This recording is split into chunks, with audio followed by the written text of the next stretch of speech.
Hey everyone, welcome back to Chemistry is Easy for You. Today we are going to do part 2 of Kerala University MSc Chemistry questions. I have included only the part A right now. I'll try to upload one video on part B by tomorrow morning probably.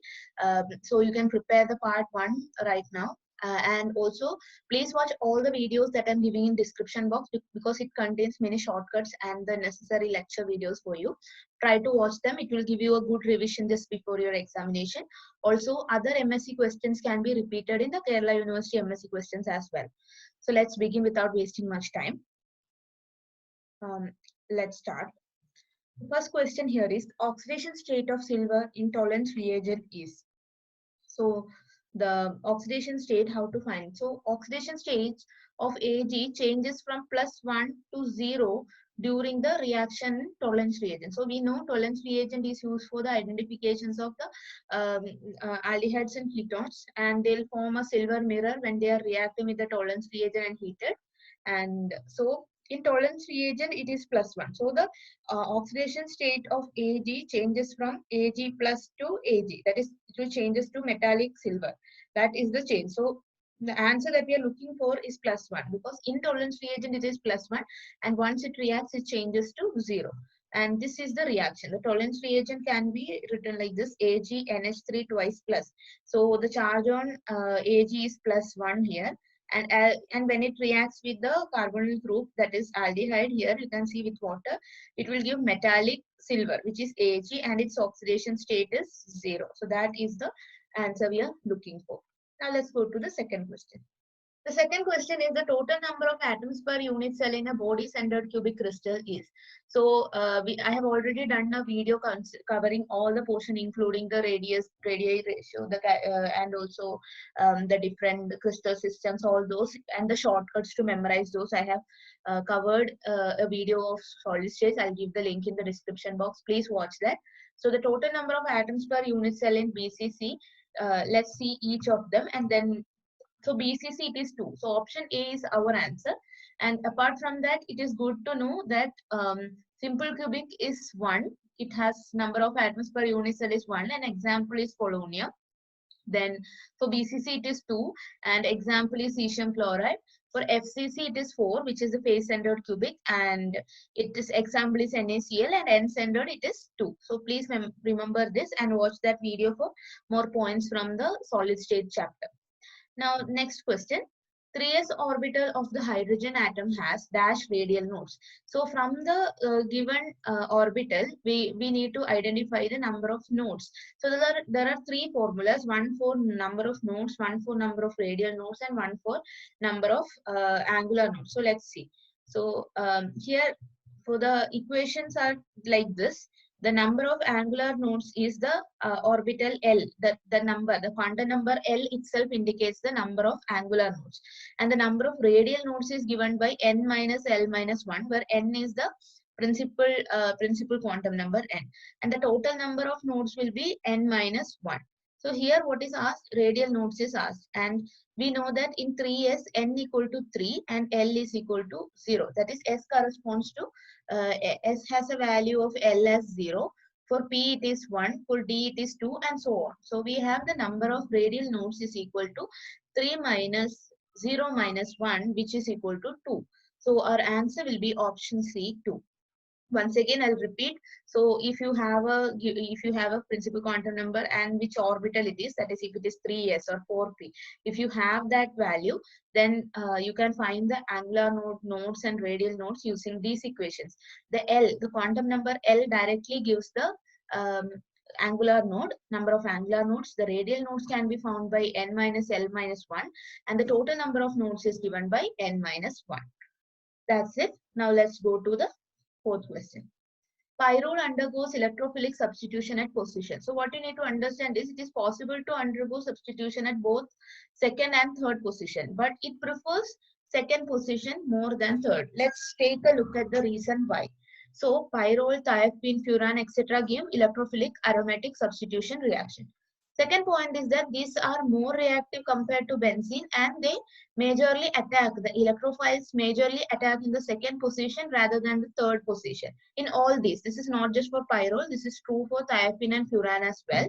And So the thing is, in case of second position, they will be having three resonance structure for the carbocation form. And if it is attacked in the third position, it gets only two resonating structures. So more the number of resonating structure, more will be the stability of the carbocation form. So that is exactly is the reason why. So the carbocation formed, it will be more stable in the second position if it is attacked on the second position, since it has three resonating structures. And if it is attacked in the third position, it has only two resonating structure, though that therefore it is less stable. Now let's take a look at what are the resonating structures. So you can see in case of the second position. So in the second position, if it is attacked, that is at this position, 2, this is 1, this is 2. In the second position, if it is attacked, it is having three resonance structures like this. So making the positive charge more stabilized. And in third position, it is having only two resonance structure. Hope you understood. So this is true for pyrrole, thiophene, and furan. Let's go to the next question. Bishler-Napier reaction is used in the synthesis of. The answer is option D, isoquinoline.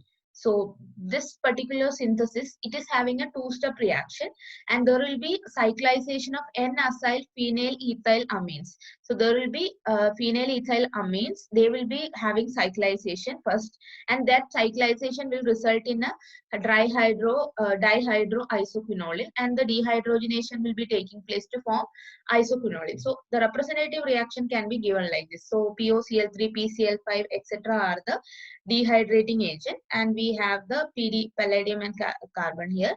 So this is an example of an N-acyl phenylethylamines. So, and this is the isoquinoline. So this is the representative reaction. Do not forget the synthesis of isoquinoline can be attained by the Bishler-Napier reaction. And so that reaction basically involves two steps. One, the N-acyl phenylethylamines will be first converted into one aryl 3,4 dihydroisoquinolines, and these dihydroisoquinolines will be dehydrogenated to afford isoquinolines. Hope you understood. Now let's move on to the next. And also I have covered a number of organic reactions previously and their shortcuts as well. I'll give the link in the description box. Please go watch that for your revision. Then group displacement law was given by. So basically this law was given by Soddy and Fajan, and this was given for the nuclear reactions. And let's take a look at what the reaction is, I mean the rule states. So it was given by Soddy and Fajan, and according to this law, only one type of particle is emitted at a time. So we have alpha particle, beta particle, and gamma particle. So only one type of particle will be emitted at a time. Secondly, when an alpha particle is emitted, the newly formed element will have the atomic number will be less than 2 from the initial species, and the mass number will be reduced by 4 units. Further, if a beta particle is emitted, the atomic number will be increased by 1 unit, but mass number will remain the same. This exactly is the question. The application of this group displacement law is the one asked in most of the nuclear chemistry questions. So what they give is, they'll give you a particular species with its atomic and mass number, and they'll tell you whether alpha particles are emitted or beta particles are emitted, and you'll ask to find the species that are newly formed after the nuclear emission. So exactly this is the rule that you have to understand. If an alpha particle is emitted, the newly formed element would have atomic number less than 2 units, and it is the mass number reduced by 4. In beta particles, atomic number is increased by 1 while mass number remains the same. So this is the group displacement law given by Soddy and Fajan rule. So let's go to the next question now. Hinnsburg reagent is. So in Hinnsburg reagent is an alternate name given for benzene sulfonyl chloride, and this name is given for its use in the Hinnsburg test for the detection and distinction of primary, secondary, and tertiary amine. So the answer option D will be our correct answer. So Hinnsburg reagent, it is used for the detection and distinction of primary, secondary, and tertiary amines. Hinnsburg reagent, benzene sulfonyl chloride or benzene sulfonic acid. Next, how many optically active isomers are possible for tartaric acid? This is something that you could memorize. Tartaric acid has 3 optical isomers, 2 are enantiomers, and 1 is meso compound. Okay, so these are the isomers of tartaric acid. Further, the N bond order in molecule N2 is. So the total number of, I have already given the inorganic reaction shortcuts in previously. I'll give the link in the description box. Please watch that. That covers the area of how to find the bond order from the total number of electrons in the total number of electrons of a particular molecule. So if it is 14, we always start from 14, and nitrogen is our reference compound according to that shortcut. So in that case, you should memorize 3. Rest you can find using the shortcut that I have mentioned. So if it is 13 or 15, we'll reduce 0.5 each, and as it goes up or down, we'll reduce 0.5 each. So here it will be 2.5, again it will be 2.5 in 15 electron, so and so on. Now here, since the electron is 14 and this is the reference compound, the bond order is 3 in case of N2. Now the final question of the day is that in DNA, the nucleoside units are linked together by, so nucleoside are linked together by phosphodiester bond. So it is phosphodiester for nucleic acid, and carbohydrates it is glycosidic linkage, and amide, actually we cannot tell as amide linkage. Peptide bonds are the ones which is present in protein. So you have to understand that phosphodiester linkage is the one which links the nucleoside units together in the nucleic acids. And I have done so many videos on nucleic acids and other biomolecules before. Please check them out. We have made multiple playlists in our channel. You can go through that. And if you want any help in any of the questions we have discussed today, if you do not understand anything, please ask in the comment section below. I'll reply you directly.